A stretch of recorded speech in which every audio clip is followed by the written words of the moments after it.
back to my channel. This is Joo TV. Ang gagawin natin ngayon ay mag-unboxing tayo. Para may iba ngayon, mag-unboxing na po tayo. So, excited na ba kayo? Ako excited na. So, first time ko to gagawin. So, ang story po nito, sabi ko sa asawa ko, Yoko, wala na po akong lipstick.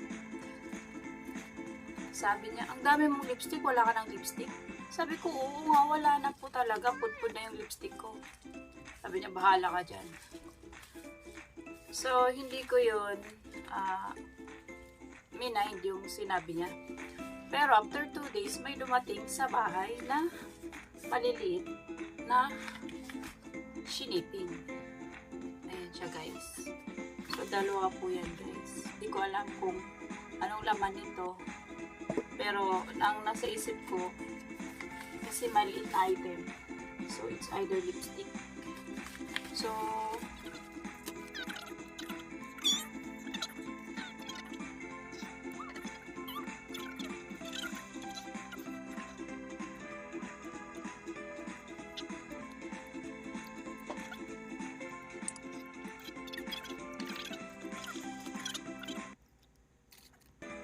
guys, ngayon mag-unboxing na po tayo nito. Itong isa at saka isa pa. So, excited na ako.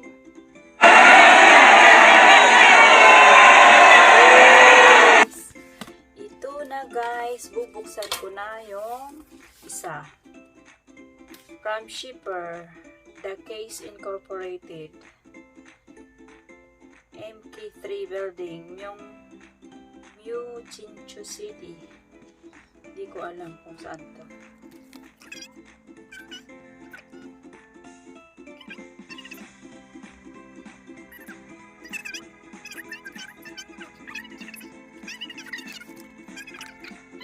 Nakikita nyo, guys.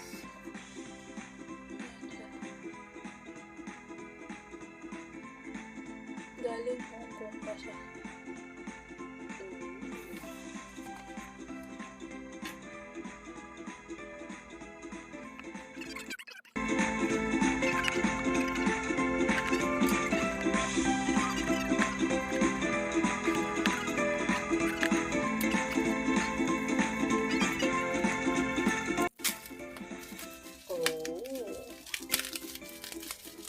Mukhang maganda ang kanyang casing.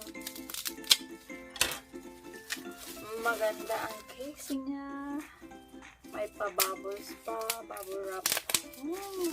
Pag na-stress ako, ito ang gusto ko. Ito ang gusto ko. Ito ang gusto ko. Uy. Raw or cutter. Wala.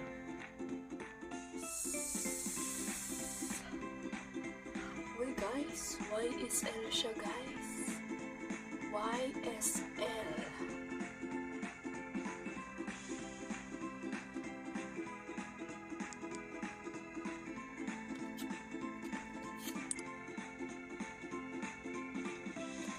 Hello, guys. Ang ganda naman ng ano niya. Lord.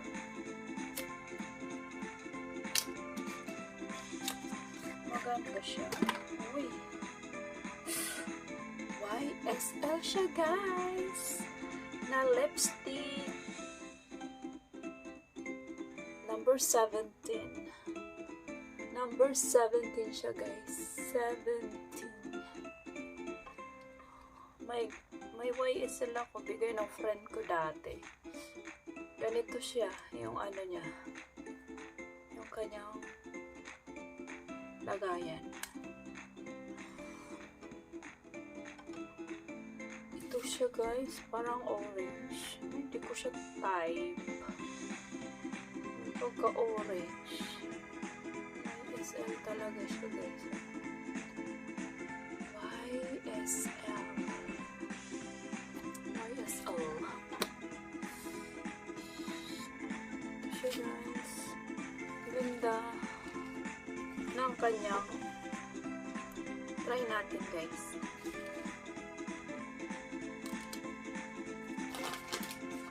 Try natin, guys.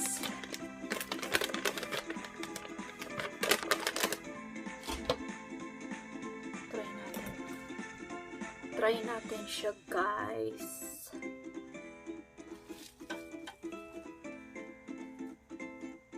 Kung maganda siya. Ayan. Wala na akong lipstick.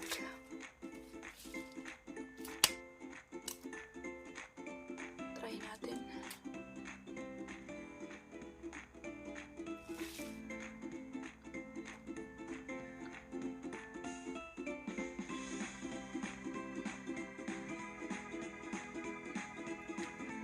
Maganda ba?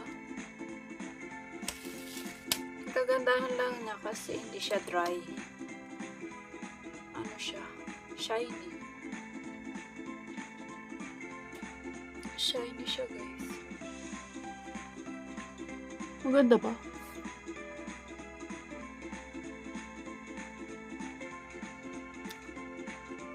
Hindi ko siya gusto ang kulay, pero dahil bigay ng asawa ko, nagustuhan ko lang ito. Pero yung kulay niya, hindi ko siya type.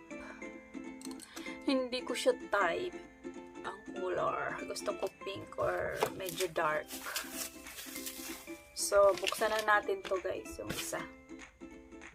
So, guys, anong laman ito? Ito galing Korea lang to eh. Joo TV. Wala. Parang ano din siya.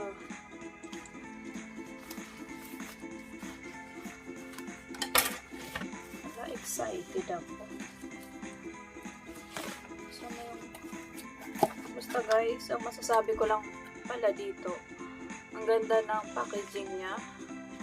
Alam mo naman guys, favorite color ko yung red and gold. So guys, ang ganda po ng ano niya, casing. So,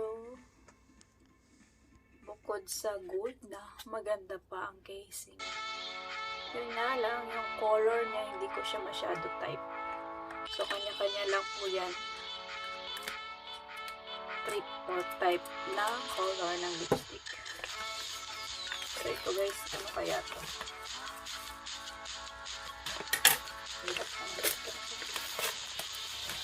So, punitin na natin. Pinunit ko na guys.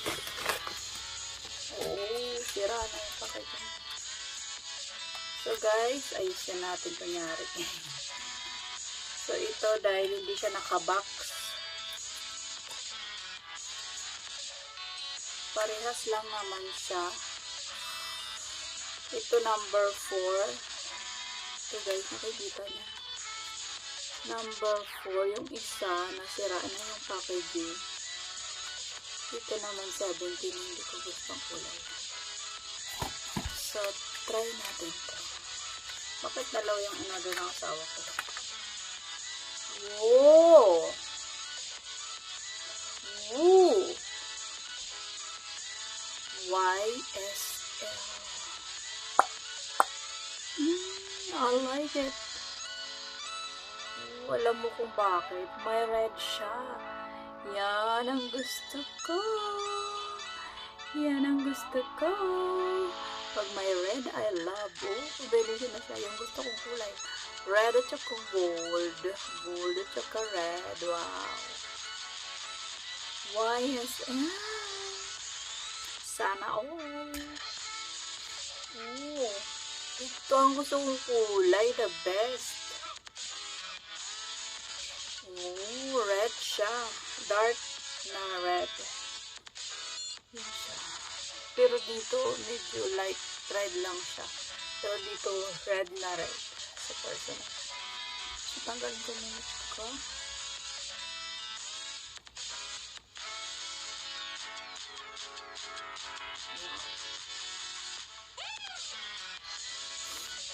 So, tingnan natin.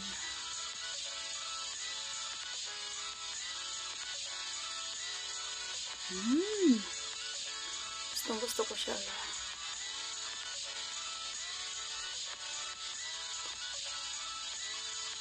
Woo!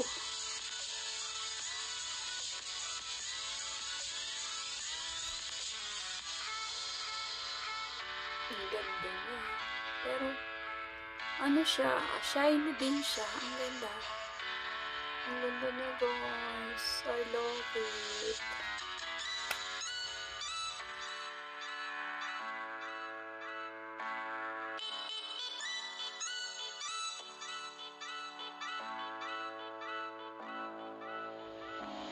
Parang may nakita ako nito sa friend ko.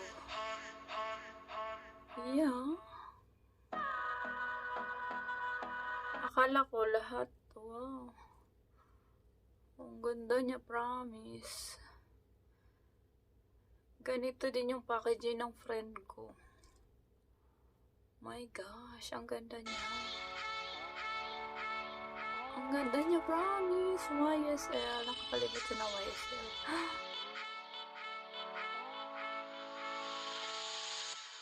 Ito ang gusto ko talaga. Ito, meron na kasi ako nito. Bigay ng friend ko. Ito, meron na ako nito. Na ganito siya. Maganda rin ang kulay niya. Ito, light. May pagka-orange siya kasi. Pero, gagamitin ko siya kasi bigay ng asawa ko, diba? So, ito, guys, dalawa. I have 2 lipstick from YSL. Sa asawa ko, napaka-generous. Oh, sinurprise naman ako ng palalab ko. Ang ganda. Ang ganda. Sa hindi pa nakakakilala sa asawa ko. Ang masasabi ko sa asawa ko talaga, kahit ganyan lang ang asawa ko, alam nyo guys. Napakabait po talaga ng asawa ko. Wala akong masasabi sa asawa ko, guys. Hindi man siya katangkaran, hindi man siya kagwapuhan. Pero alam nyo, yung puso ng asawa ko, napakalaki. As in bilog. Parang kasing laki ng... Basta, wala akong masabi talaga sa asawa ko. Napakabait na mapagbigay. Hindi siya kuripot, guys. Mostly kasi sa Koreano, alam niyo guys, kuripot ang mga Koreano. Pero itong asawa ko, alam niyo, hindi siya kuripot. Pero, pag hindi kuripot, walang ipon. Yun lang po, guys. Pero pag kuripot ang asawa niyo, asahan nyo madaming pera yan sa bangko. Pero kapag katulad sa asawa ko, hindi ko ripot, so walang ipon yan sa bangko. Pero nagpapasalamat na rin ako dahil ang asawa ko ay napakabait. So, para sa akin, siya na ang pinakagwapo, pinaka-the best na asawa na nakilala ko sa buong mundo. Wala na akong makikita o alam ko maraming mababait dyan. Alam nyo guys, yung asawa ko, share ko lang kasi ang asawa ko, dati nung nagkakilala kami, chain smoker yan, at saka palainom yan. Tapos nung nag-meet kami, so panyar din kami nag-date. Alam nyo guys, sabi ko, ang tatay ko namatay dahil naninigarilyo, palainom. Kaya, kung gusto mo na maging tayo kako, tanggalin mo yung pagiging palainom mo at saka masigarilyohin. Chain smoker. So, una, habang naliligaw pa lang siya, tinanggal na niya kahit mahirap sa kanya. Tinanggal niya yun. Tinanggal niya yung pagyoyosi niya nung nakilala niya ako. So, doon pa lang, may points na siya. Tapos, ang bait-bait niya talaga. Basta, marami kaming pinagdaanan. So, basta. Najonghe. Later on, masasabi ko sa inyo kung ano talaga asawa. Kaya wag kayong titingin sa itsura ng isang tao. titingnan nyo po ang saloobin ng tao. At saka kung mag-aasawa kayo guys, tingnan nyo kung pang-pamilya talaga siya or pang ano lang. Kasi may mga tao na nag-asawa pero parang bagets, parang ulitaw, parang single style. So, piliin nyo guys yung magiging asawa nyo, ha? So, yun lamang po. So, tsaka, sana rin, sa nakilala ko na napakabait na asawa, yung asawa ni Mary Jane. Part Mary Jane, part Mary So. Napakabait na asawa. Marami yung mga Korean dito na mababait. Pero marami din yung hindi nagbibigay ng pera. Marami nang bubugbog, maraming hindi nagbibigay ng pera. So, kalimitan, nagdi-divorce. So, hindi naman ako perfect na tao. Madami rin naman akong mga kamalian sa buhay. Pero tinanggap ako ng asawa ko kung ano ako. Yun. Kaya wag lang kayo magsisinungaling sa asawa niyo. Okay? So, salamat sa panonood. Until next time.